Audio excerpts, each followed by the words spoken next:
Welcome back to Neville Manifestation, a space where you don't chase your desires, you understand how to become the version of yourself who already has them. If you're ready to go deeper and truly transform the way you create your reality, consider joining our membership where we explore these principles in a more powerful and practical way together. Tonight, I want you to listen closely because what you're about to hear can completely change how you experience your life. What if everything you've been waiting for has already happened, just not in the way you've been thinking about it? What if the reason nothing seems to change is because you keep placing your desire in a future that never arrives? Tonight, I want you to consider something different. That your power isn't in hoping, chasing, or forcing, but in remembering. And once you truly feel it has already done, your reality has no choice but to follow. Good evening, my friends. Tonight, I want to begin by inviting you to do something a little different. I want you to bring to mind a memory from your past. Something real, something beautiful. A moment of joy, a victory, a time when life unfolded perfectly for you. Take a second and feel it. Now notice how that memory exists within you. You are not hoping it happened. You are not convincing yourself it was real. You are not trying to hold on to it. It simply exists, quietly, naturally, with a kind of calm certainty that needs no effort. It is finished. It is behind you. It is undeniably true. Stay with that feeling for a moment, that calm, effortless knowing that something has already happened. That sense of completion.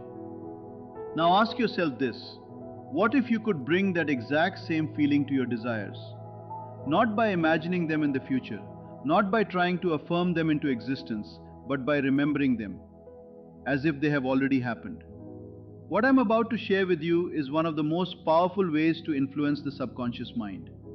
It's so simple that many people overlook it, and yet, once you truly understand it and begin to apply it, you will realize why nothing else compares.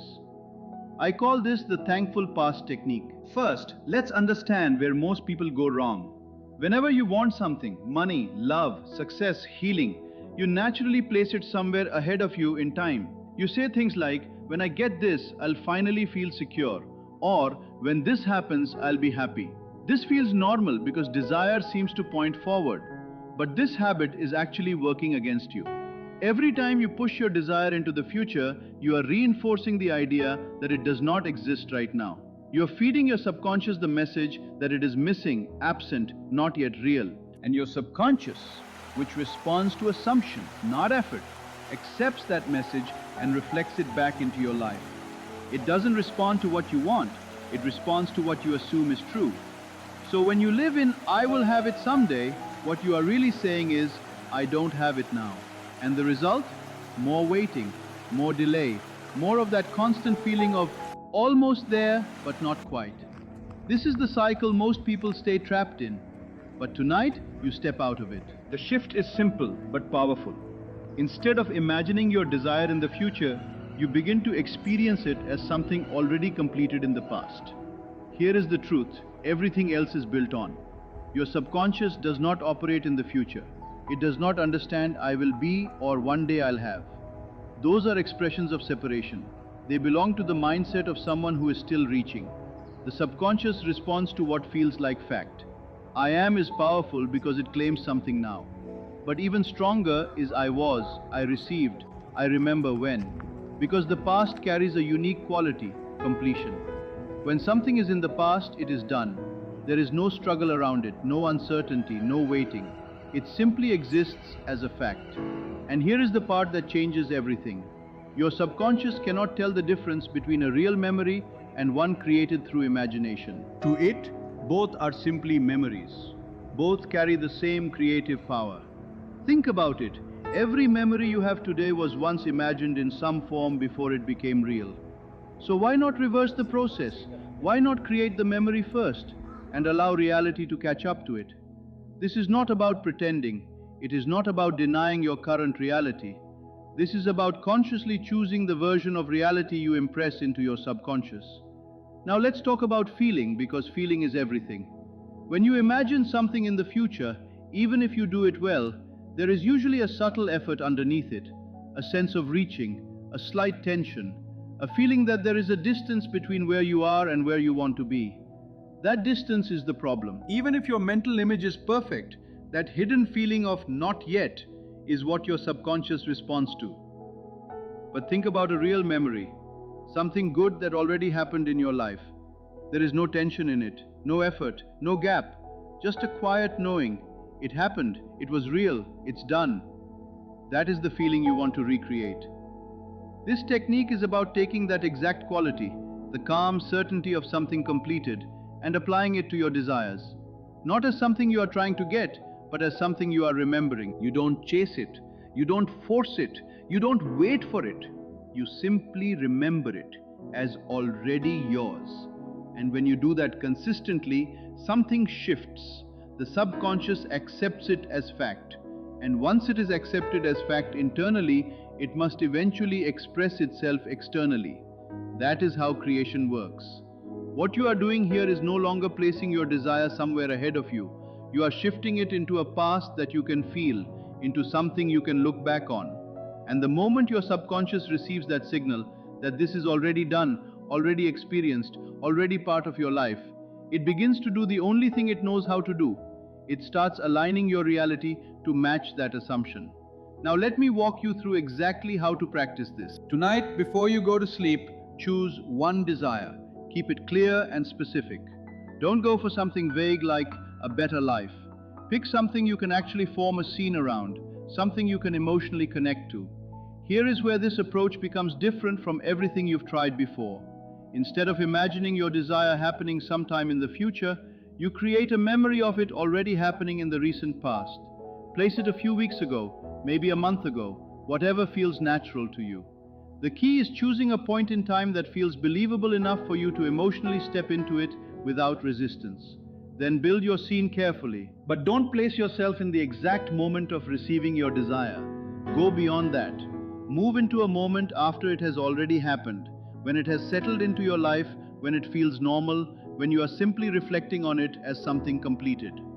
For example, if your desire is financial success, imagine yourself sitting quietly, maybe with a cup of tea or coffee, and thinking back to when the money came in. You remember opening that message.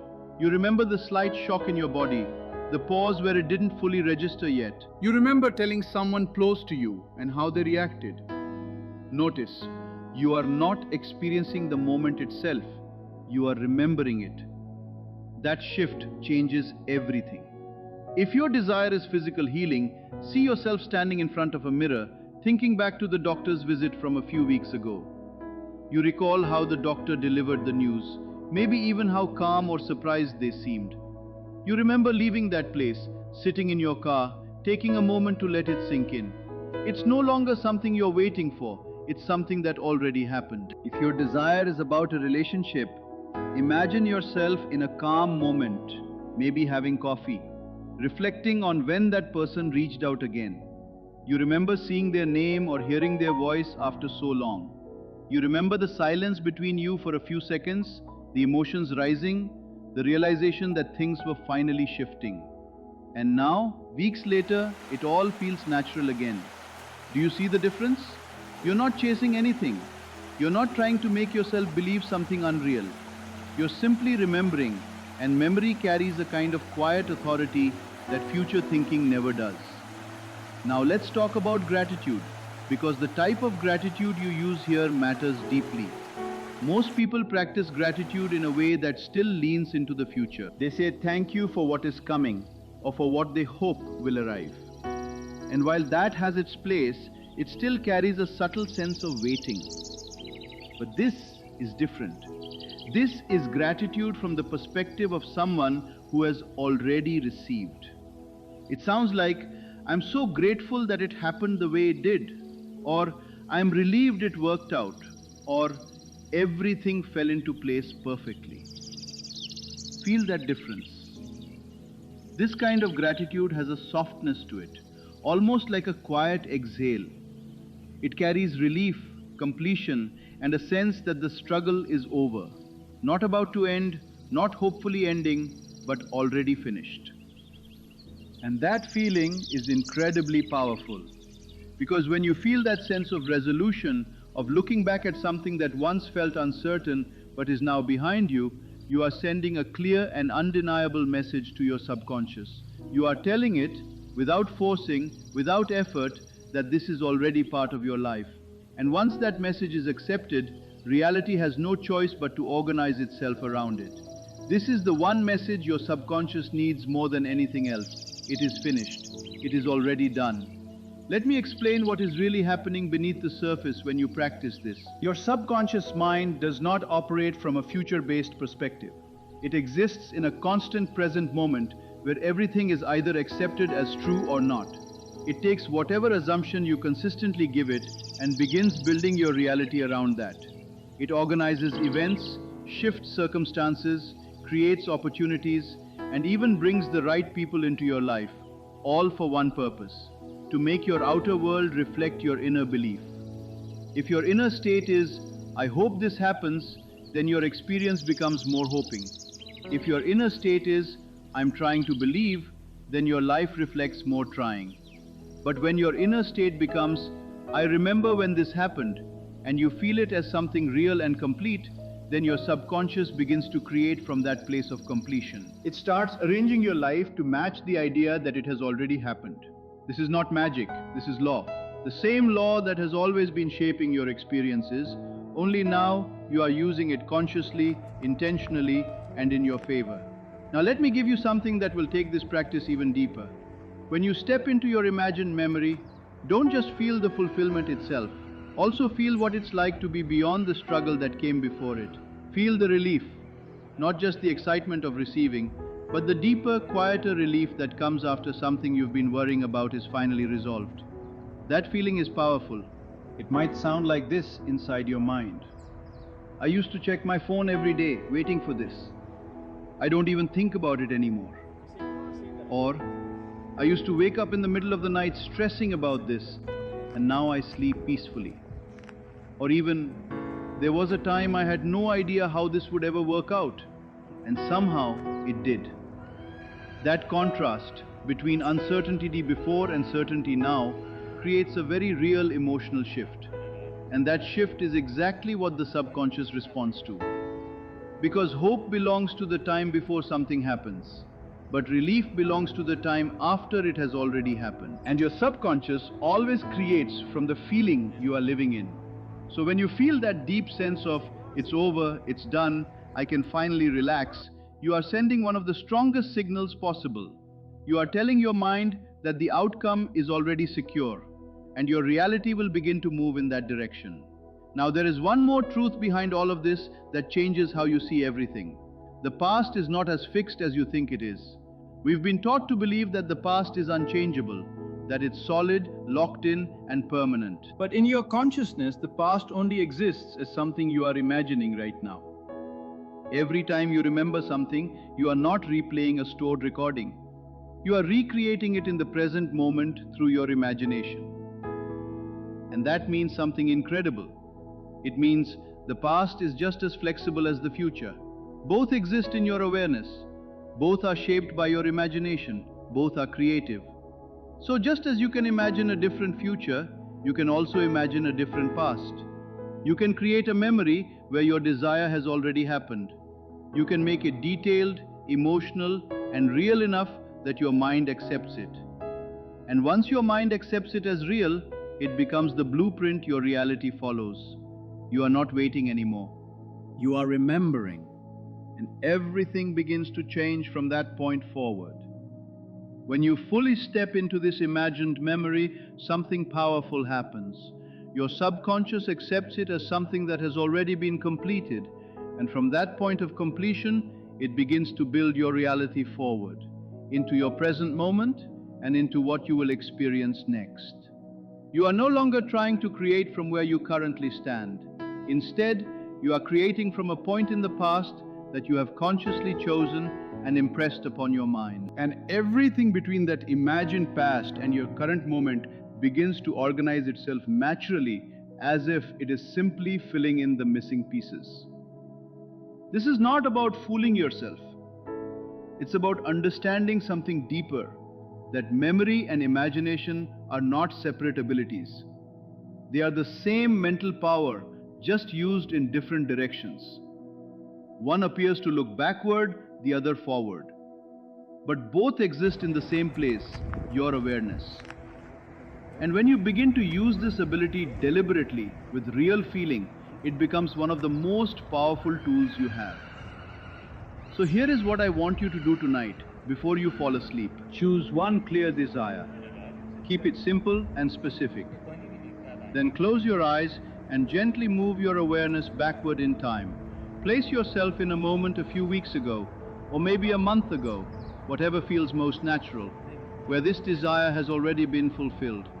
Don't go to the exact moment it happened. Instead, step into a quiet moment after it has already become part of your life. A normal moment, a calm moment, a moment where it no longer feels surprising, just real. Now begin to build that memory in detail. Where are you? What room are you in? What time of day is it? What are you wearing? Are there any sounds around you? Any familiar scents in the air? Bring in the details gently, naturally. Who did you tell about it? What did you say? How did they respond? Let the scene unfold in a way that feels believable and grounded. But more important than anything else, notice how it feels to look back from that moment and realize something important. The waiting is over. The uncertainty is gone. The struggle that once felt so heavy is no longer part of your life. Feel that relief. Not excitement, not intensity, but a calm, steady sense of ease, a quiet warmth. The kind of gratitude that doesn't try to prove anything because it already knows. Stay in that memory until it begins to feel normal. Not like something you are trying to create, but like something that simply happened. And then fall asleep in that feeling. Not reaching forward, not hoping, not trying to make it happen, just remembering. For so long you've been placing your desires in a future that always feels just out of reach. But tonight, you do something different. You place them in a past that already exists within you. You feel what it's like to be beyond the struggle. You feel the calm gratitude of someone who has already received. You feel the quiet certainty of looking back at the moment everything shifted. And then, you trust. In the same effortless way you trust every real memory you carry, you trust this one too. You allow it to settle, without force, without doubt. And in time, what you once imagined as a memory will become something you actually lived. The past you created in your mind will become the past you can point to in your life. And you will find yourself standing there, almost surprised, realizing that something so simple carried so much power. You never had to wait for it. You only had to remember it. Good evening, this is Neville Manifestation. I'll see you again in the next one. Now, as you continue practicing this, something subtle but very important will begin to change inside you. You will notice that you stop reacting to your current circumstances in the same way. Things that once triggered doubt, fear, or impatience will start to lose their intensity. Not because they disappear immediately, but because you are no longer identifying with them as your truth. You have already moved yourself to a different point in time internally. You are no longer living from the version of you that is waiting. You are living from the version of you that has already received. And that shift changes how you see everything. When something appears in your outer world that seems to contradict your desire, you don't panic. You don't try to fix it. You don't fall back into old patterns of worrying or forcing. Instead, you quietly return to your memory. You return to that moment where it was already done. And from there, you remain steady. This is where real power begins, because most people are constantly pulled back into their current reality. They look at what is happening right now and allow it to define what is possible. But when you are anchored in a memory of completion, the present moment no longer controls you in the same way. It becomes something temporary, something that is still catching up. You begin to understand that what you see is not final. It is simply a reflection of past assumptions. And since you have changed the assumption, the reflection must change too. This is why persistence in this practice matters. Not forceful repetition, not mechanical effort, but gentle, consistent returning. Each time you revisit your imagined memory, you are strengthening it. You are making it more familiar, more natural, more accepted by your mind. At first, it may feel like something you are doing, but over time, it becomes something you are. It becomes your default state. And when it becomes your default, everything begins to shift more quickly. You may start to notice small changes at first. Little signs, unexpected opportunities, conversations that move in a new direction. These are not coincidences. They are the early movements of your reality reorganizing itself. Don't cling to them. Don't analyze them too much. Just let them be what they are. Evidence that something is already in motion. The real transformation is happening within you. There will also be moments where your mind tries to pull you back into doubt. It may say, "This isn't real," or "Nothing has changed yet." That's okay. You don't fight those thoughts. You don't try to silence them. You simply return to your memory again.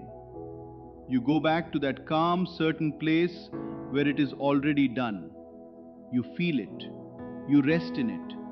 And you allow that to be stronger than any temporary thought. This is not about perfection. It's about direction. Each time you choose to remember instead of worry, you are moving deeper into alignment. Each time you choose relief instead of effort, you are reinforcing the state of completion. And eventually, there comes a moment where something clicks. It no longer feels like a practice. It feels like truth. You stop checking for results. You stop asking when it will happen. Because in your mind, it already has. There is nothing left to wait for. And that is the moment when things tend to unfold in the outer world. Sometimes it happens in ways you expected.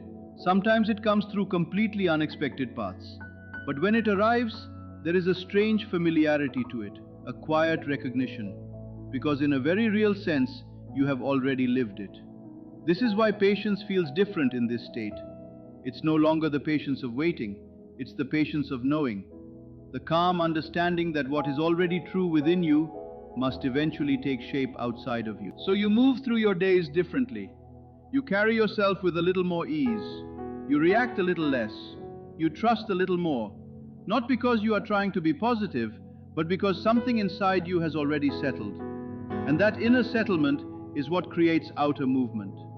So continue. Return to your memory again and again, not as a task, but as a place you enjoy being. Let it feel familiar. Let it feel real. Let it feel like something that belongs to you. Because the more natural it becomes, the more inevitable its expression becomes. You are not chasing your desire anymore. You are living from the place where it has already become part of your life. And from that place, everything begins to align in ways you could never force, predict, or control. Stay with that, trust that, and allow it to unfold.